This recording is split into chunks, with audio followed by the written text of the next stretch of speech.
Just 1 second, Coach Donovan. And with that, we will go to Chris Fetters. Go ahead, Chris. Coach, we're just curious, I'm assuming, I think today was your first day of full pads practice. I guess just overall, since, you got here, then the pandemic hits, now you're finally, able to go out and watch these guys do some things. How would you characterize the wait and how long it's been since you've been able to go out and actually work with some guys out in the field? It's been a while. It's been a while.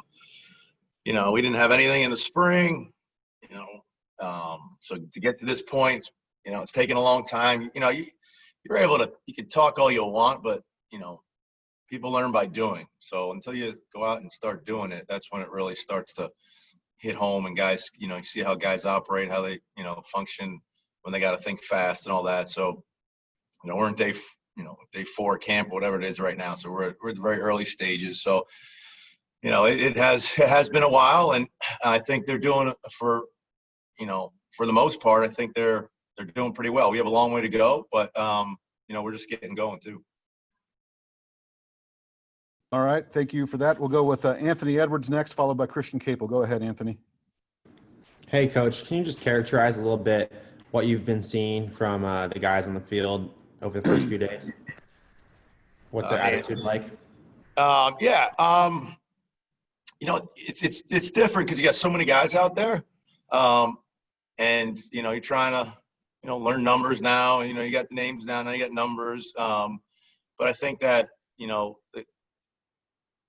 that for what we're asking them to do right now, they're on pace to where we should be. I know that, but that's but we have a long way to go. We're not expecting a lot early. I think we have some good depth, a lot of positions. We're young a little bit, but I think we do have some good players in most spots, if not all. And then as they got to have to get a little older and wiser, faster. And that's the biggest thing. Experience. It helps when you have guys that have come in and played a lot of ball. We got guys that are definitely talented, just don't have the experience. So that's always fun to watch. The guys that do have the ability, and hopefully they can learn quickly and adapt to the game, in college and go from there. So I've been pretty pleased with the group, but I think we do have a ways to go. And Jimmy says that you guys like playing an attacking style of football. What kind of message have you been hammering towards the guys over the first week of just how you guys are going to play? You got to be able to play fast and physical. And in order to do that, you got to know what you're doing. You got to be able to hear, see the call, know the call, and then do your job. And if you can do those 3 things, then we got a chance. And that's being able to process information quickly. We got to be able to run, pass, hopefully make it look similar between the two at times. But we got to be able to function efficiently. And in order to do that, you got to be able to think fast and process information. And when you have the ability to make plays, you got to be able to do that. So you got to hear, see the call, you got to know the call, and then you got to do your job. That's the biggest thing that we're pounding home right now. All right, before we get to Christian, just a reminder, please keep yourself muted and your video off unless you're asking a question. We'll go to Christian, and he'll be followed by Lauren Kirschmann. Go ahead, Christian. Hey, John. Just wondering how you go about dividing reps at the quarterback position when you're looking at 4 different guys, and also if any of those guys have stood out so far. Hey, Christian. Yeah, it's tough. It's tough to get that many guys reps. We haven't had a ton of practice snaps. We got a lot of individual period and a lot of part and then whole stuff. It's not as much right now, but we're getting there. So we try to get each of them with different groups and see how they handle it. There's no one that's getting more than the next guy or more with another group than the other. So right now it's just mix and match and see who can handle it, see who reacts well, makes good decisions, and can lead the team, can take charge, know what they're doing and how they're doing it, and be able to process information quickly, like I said, and make good decisions. The more the more you'll be able to process and make good decisions. We got to be able to get us in the right play, and then if it is a pass, then they got to know where they're going, and if it's not there, they got to know where they're going next. They got to make fast decisions because we can't be sitting back there all day if we are throwing it. So, the guys that can handle that information from a leadership standpoint, and then from a decision-making standpoint, that'll be the guy, that we'll go with. So right now they're all kind of getting equal reps, and we're trying to sort through all that. All right, sorry about that. We'll go to Lauren Kirschmann. She'll be followed by Dave Mahler. Go ahead, Lauren. Hi, John. I was just wondering, I mean, with not having the spring and having a really unconventional off season, some of your players talked about the importance of kind of mental preparation and getting ready for your offense. Have you seen evidence early of just how prepared they were mentally and understanding your offense over these first few days? Yeah, I think they did a great job, Lauren. Thanks. I think they did a great job studying and all that. To me, it's one thing when you're in a classroom, but then you got to go out and physically do it. And when you do it physically, once you know what you're doing, you're going against other people. And those other people aren't always doing the same thing. So you might have a job on a certain play, and the defense dictates that you block it, or that you run it a different way, or you throw it a different spot. So to be able to know what you're doing initially, and then being able to think quickly, react fast to how you need to do it, that's the biggest thing we're sorting through right now. But I did think they took the time to learn it. They're into it. They're great guys. Football is very important. They want to win. They're tough. They're smart. And, if they continue to keep progressing, we're not where we want to be, but we're working to get there. I do think that we're in the early stages. So, but at the same time, we gotta put the pedal to the metal and get to work and keep getting better. All right, we'll go to Dave Mahler. Dave will be followed by Mike Varel. Go ahead, Dave. Hey, John, just in the interest of not wasting everybody's time, are you the kind of coach, and I guess is this the kind of staff that we should be asking you a week before the Cal game who the starting quarterback is going to be? Or are you going to just surprise us the day of the game? I hope I can sleep 2 days, but I don't think that's going to happen. So right now they're battling it out. So if we got a guy, I'd love to be able to say this is our guy right now. But until that point, we'll take it day by day. So I'm not going to look that far ahead. But I would love to be able to say to you as soon as possible, this is the guy. At this point, we're not at that point. But yeah, I'd love to be able to do that. Yeah, and Sorry, I muted you, Dave. Go ahead. that's right, John. Sorry about that, guys. Can you talk specifically about your wide receiver core, and maybe are there a couple guys that have stood out to you so far at that spot? Yeah, I mean, I know we got some veteran guys, like Puka and Ty and TB and those guys, have played some ball, so I've been impressed with them. And then we got some young guys that haven't played as much, and some older guys that haven't played as much. But I think that group's made a lot of plays. I think they have the ability to win one-on-one matchups. I think they can run. They're smart. We're kind of trying to detail up the specifics of the position, route running and whatnot, but they can all catch the ball. They can all run pretty well. I think we have a decent core there. I really do. And, some guys have played, maybe not a ton, but we've got some experience, but I do think we have some talent. And if, the more reps we get, the more experience those guys will get. I don't think they're scared. I think they've been eager and willing to learn, and competition is great. It drives you, it pushes you. So I think we got guys in that room that are pushing each other, and it's only going to make them better. So hopefully, from what I've seen so far, if we keep progressing in that spot, I think we will have a good group at that position. All right, we'll go to Mike Ferrell. Mike will be followed by Tony. Go ahead, Mike. Yeah, John, I'm wondering, just seeing the personnel that you're around to this point, what do you expect to be the strength of this offense? I do think, like I said, I think we have the skill sets at a lot of spots. I think we can run outside. I think we're big and physical up front. I do think that we're a little raw, and they haven't seen it all yet, and they're learning. But I do think we have some physical, abilities that, will translate at some point. Hopefully, that is, soon here down the road.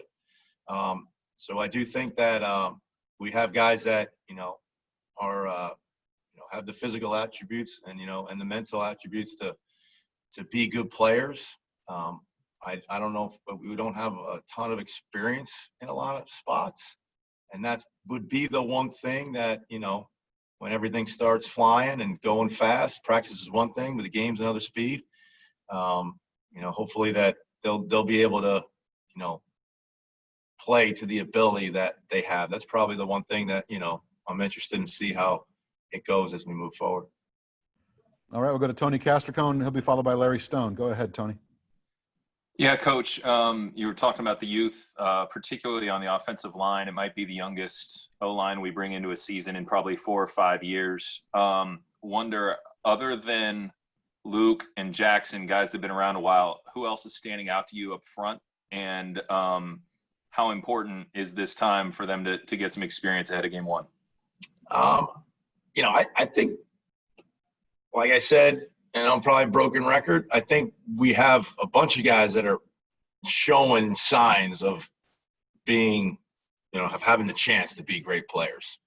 You know, I think we have, like, those guys have played some ball, and that's great. We need to find, you know, at least a few others to start. I think, you know, we got, you know, Vic's been around. He's been showing signs.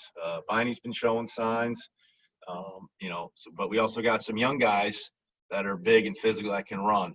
You know, we got JB, Troy, we got Big Nate. So I think those guys are only a year or two here, but they're going to be good players. And the group we just got coming in, I think, is talented, but it's a lot for linemen to kind of come in and play.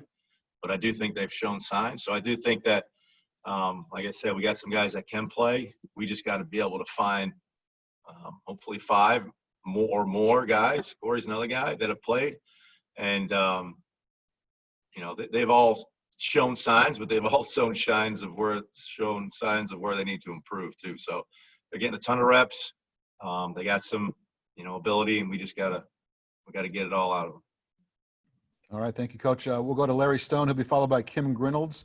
And probably got about 6 questions to go, and probably no more after that. So thanks, everybody. Go ahead, Larry. Hi, Coach. I'm just wondering, in the quarterback situation, what do you see that will be the ultimate separator, and how much does that go beyond just pure talent? Yeah, no doubt. Who knows what they're doing? Who can take charge of the unit? You know, you don't have to be rah-rah and all this stuff. You got to be you, but they have to know that you're the man, you're in charge. You know, mentally, you got to be strong. You know, it's easy to be strong when it's going good, but when it's going bad, everybody's looking at you. You have the, you know, the mental fortitude to fight through that and lead the way. That's a big one. And then, you know, get us in and out of good plays is another one, which kind of ties to that. And then throwing the ball, we need to make good decisions. You know, we need to be able to get the ball out on time where we're going. Now, the biggest thing, we're hunting completions. You know, we're hunting completions. We have certain footwork that when you have 3 and a hitch and you're throwing it, and then you're finding the back, or you got 2 hitches to go down the field, then you're finding a check down or an outlet, whatever it might be. And if the guys that hang on stuff and can't move on or can't process or can't see, you know, the line's not going to block there forever. So we teach the timing in their feet. You know, this is a 3 and 2 hitches and the ball's gone to the back. You know, you're not standing back there surveying the scene and checking out what's going on. So basically the ability to process the information, quite obviously, but make quick decisions. And once you do make that quick decision, are you accurate in getting the ball where it needs to get? So, you know, that's the biggest thing. I think they all have talent. They all have certain attributes compared to the other that it might be good or better or worse or whatnot. But the guys that can make accurate throws, but good, quick decisions, decision-making, fast decisions. I'm all over them about it. And they know that. And I'm not going to handle it with kid gloves. I'm going to call them out if they're not making it, if they're hanging on stuff. You know, that's got to be the deal. So accurate when you throw it, and fast, good decisions, and be ready to move on when something's not there that should be there. All right, we'll go to Kim Grinolds. He'll be followed by Masvita. Go ahead, Kim. Hey, Coach, have you been in a game in Husky Stadium or Seattle before? And when you walk out onto the stadium floor on a day like today where the temperature's obviously dropped, it's windy, it's raining. A little windy today. Does it impact your offense at all, or devising your offense? Does it have anything to do with it? And how hard is that offense that you're running to absorb? Yeah, I mean, I do think probably more than anything, as far as throwing the ball, would be the wind. I think that's even more than rain. That can affect it. I'll get a feel for it. It's actually been pretty good weather so far, but today was a little windy. And you kind of learn as you go. But I have not been to a game out here, so I haven't seen the worst of it yet. But hey, the other team's got to play in that too. So when they're here, what we're going to do, we have to do to win a game. If it, we've all seen games or been around games that, weather does affect some things, but it can't let us, stray from who we are and what we want to do. But at times I understand it might. So I'll live and learn. And, if we can handle it, then we'll do it all. If we can't, then we'll adapt and adjust. As a freshman coming in, how hard is it for them to absorb the offense? Would you describe it as easy? Is it complex, hard? I think he's got the capability of being that way, but I think more than anything, it's a new language. Whatever system those freshmen are going to come in, they're going to have to learn a new language. Everything's new, and everybody's bigger, faster, and stronger, and have been around. And, for our guys, even the older guys, they're playing against guys that have been in the same defense for multiple years. So it's, they're going to have a little bit of a easier curve, initially. And the guys that are new on defense might, be able to ask more questions of the guys that have been here. So everybody's learned from scratch, the coaches too. So, I don't think it's just the freshmen, but I do think that the physical part of the game is a big part. And I think learning any system, not just this one, would be an adjustment for any freshman. Thanks, Coach. All right. Our last four will be Maz, Christian, Raley, and Fetters. So go ahead, Maz. Yeah, hey, Coach. Speaking of physicality, how important is it for your offense to be able to run the ball when you want to run it? And I know you talked about going outside, but how about inside and getting that dirty, gritty yard you need? No doubt. Let's go. All for it. All right, grind them up. You'd love to be able to, hand the ball off and get whatever yardage you need on any snap.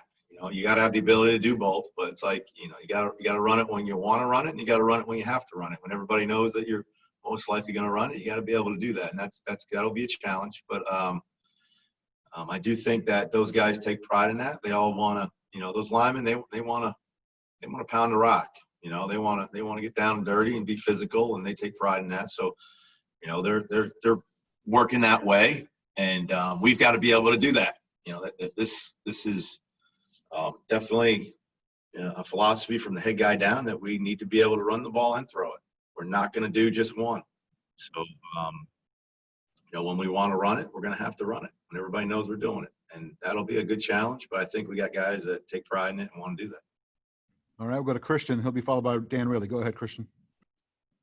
Hey, John, I know in Jacksonville last year, they threw the ball to Leonard Fournette a ton. I'm just curious what role the running back will play in your guys' passing game. I think they'll play. I think they all catch the ball pretty well. I do think that when you can utilize the back in that aspect, it helps you. That's another receiver that they have to account for, but the backs also have to block when it's time to block based off whatever route concept we use. But we will have them, catching the ball, and it might be checking protection and doing check down, but they need to be able to be productive in the passing game, whether that's however using them, whether they're out there, whether they're free releasing, whether they're checking down. They have got to be, a weapon for us in the pass game for us to be successful. So yes, I hope they all have career years catching the ball. So yeah, they'll be a part of it. All right, we'll go to Dan Raley, and then the last question will be from Chris Fetters. Go ahead, Dan. Yeah, hi, Coach. Back to the quarterback situation. How long does it stay a four-player competition? And would you be for or against playing more than one guy in the opener? It's a good one. It's a good one. You guys ask all the questions I think about all the time. We all do. Obviously, you hopefully have one, that you really feel good about, and you go with them. We're in day 4 right now, so but hopefully, the ones you've been around, you've been in this profession long enough. Usually one kind of, takes the reins a little bit and everybody sees it. And hopefully that's the situation here. I do feel good about all of them. I think they'll all be able to function. I do think they all need to get better at certain things. And as a whole, we need to be able to process and make quicker decisions at times. And the guy that can do that the most consistently, as well as make some plays, will be the guy that rises to the top. And at this point in time, no one's the clear-cut leader. And hopefully, that happens faster. And I've told them the guy that we can trust, that'll put the ball where it needs to be put when a guy's open, that can make a decision fast without putting us in a bad position offensively, will be the guy that will get the shot. So that's what we're hunting. All right, we'll wrap things up for Coach Donovan with Chris Fetters. Go ahead, Chris. Yeah, John, just really curious about the collaboration with the other coaches, because I know it's your responsibility to be the architect of this pro-style attack. But can you give us an example or two where, the other coaches have chipped in or given you something that maybe they did last year that you felt was going to be a great fit for what you want to do? Yeah, I these guys, they're veteran coaches. They're great coaches. They're good at, their specific positions. Fundamentally, I've been very impressed with how they handle the rooms, how they teach them how to play the game. Not only the who-tos, but the how-tos, who to block and how to block or whatnot, and how to run a route, not just what route you're running or whatever. So I've been impressed with that. They're all learning this system for sure. But at the same time, if something fits from where they've been in previous spots, whether it's here or somewhere else, and we are not opposed. If it fits and it's a good idea or it fits our style or our personnel, we're all for it. There's no egos here as far as how we want to do it. We just want to be able to, run efficient plays that are productive, and however or wherever that comes from, we're all for it. I was just wondering what's standing out to you about the freshman offensive linemen that have been coming in and how they've been working over these first few days. Yeah, they've been doing a great job. I mean, it's been such a unique year.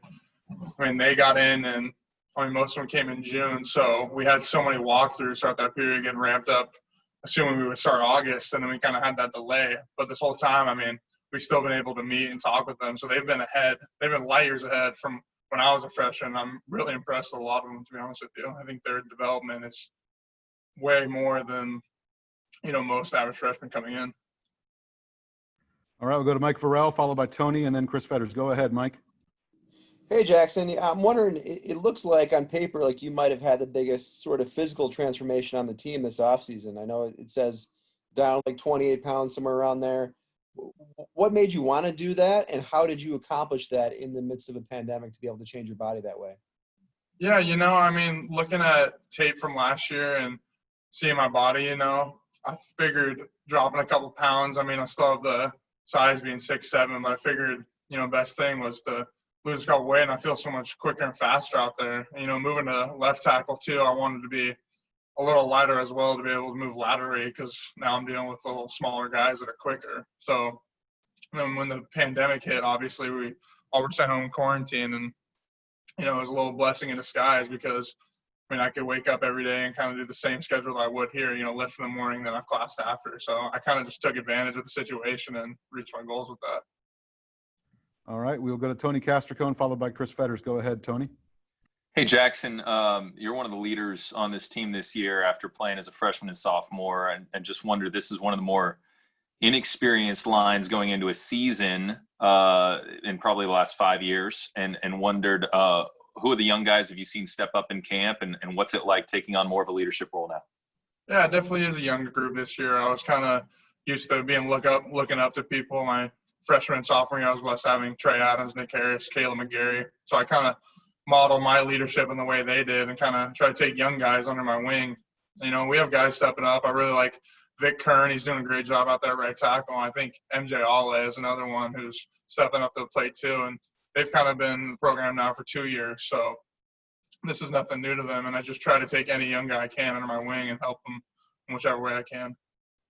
All right, we'll go to Chris Fetters. He'll be followed by Dan Raley. Go ahead, Chris. Jackson, you mentioned your move to left tackle.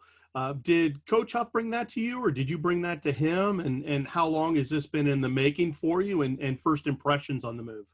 Yeah, I mean, right after the season ended in January, me and him met. We sat down, and he kind of asked me like what I thought about the idea of switching to left tackle, and looking at the team and seeing that we have a little bit of a young group. I mean, I'm going to do what's best for the O-line, what's best for the team, and I think moving out to left tackle that transition is what's best. I was recruited as a tackle. I played left tackle in high school, and I think I see myself as like having a more tackle body, being so tall. So the transition's been great. I mean, something I can't handle. A lot of it's the same technique out there. So.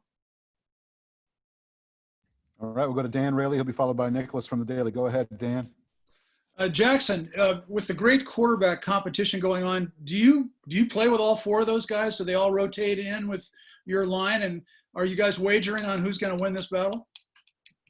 We don't really wager on who's going to win the battle. I mean, our coaching staff evaluates that stuff, and I know the best guy, who will play will be in there. And all four of them have been playing with us, and, I'm excited to see what comes out of it.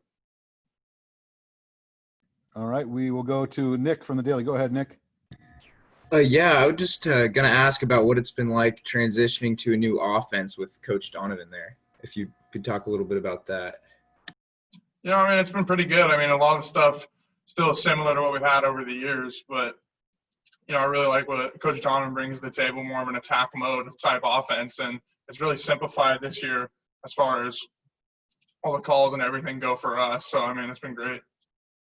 All right, we'll go to Mike Varel. He'll be followed by Chris Fetters. Raise your hand if you have a question after those guys. Go ahead, Mike. Yeah, Jackson, I'm curious, you mentioned that offense, the attack mode and everything. What do you think, I mean, when you look at the skill players that you guys have and the personnel, what do you think is going to be the identity of this offense? I mean, I don't want to sound like original, but I think that attack mode type style, because, I mean, we have great wide receivers, and we have a great running back group with Richard Newton, Sean McGrew. And I really like utilizing tight ends, especially blocking. So, I mean, we have Kate on with that. So I think all on every edge of this offense, I mean, we're solid.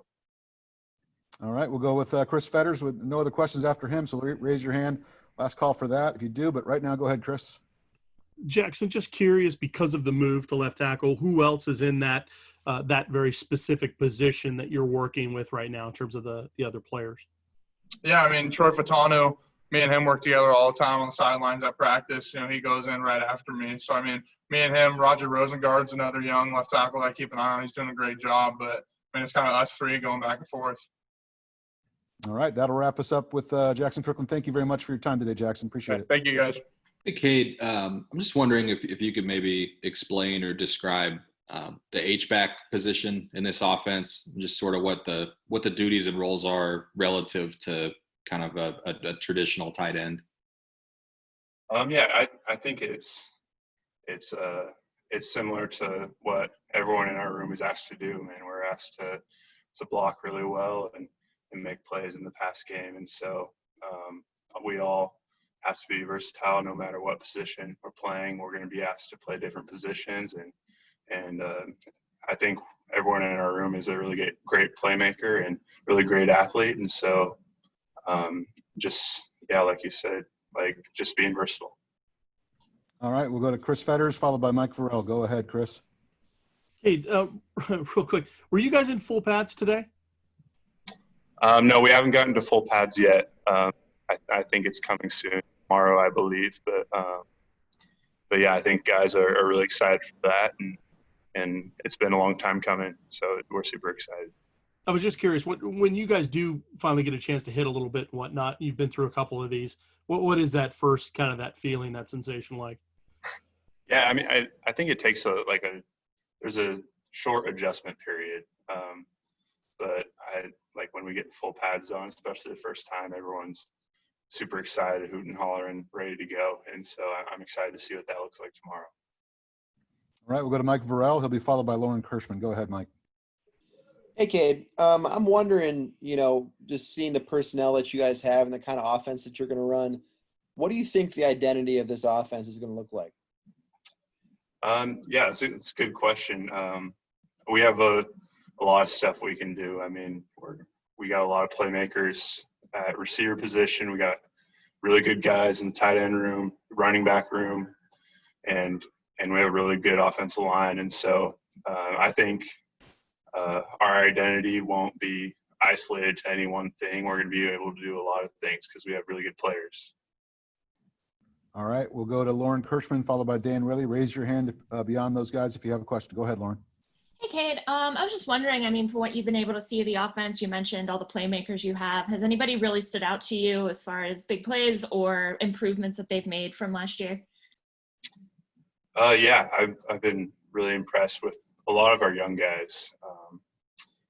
They've picked up on the offense really quickly and are making plays, and it's awesome to see. And I think about the young receivers, Sawyer and Rome and Jalen. They're balling out and making plays, and that's been awesome to see. And also the young running backs are doing really well, and our tight ends, been really impressed with them. So it's been a lot of guys showing up, and it's been really cool. All right, we'll go to Dan Raley, followed by Chris Fetters. Go ahead, Dan. Yeah, Cade, could you see yourself catching more passes this year with the new attack offense? And a secondary question, can you tell the difference catching balls from any of those four quarterbacks? Are they decidedly different in their delivery? Yeah, so to address your first question, I don't know, I guess is the answer. Whatever they call me to do, whether it's blocking every play or going out for a route every play or some mix in between, I'm excited to do that. I'm fired up to help our team win in any way I can. And second question, I don't think there's any discernible difference. Like they're all great players. Like they're here for a reason. They're really good at what they do, and each one's unique, but they're all really good quarterbacks. They put the ball where they need to, and it's been awesome to be a part of.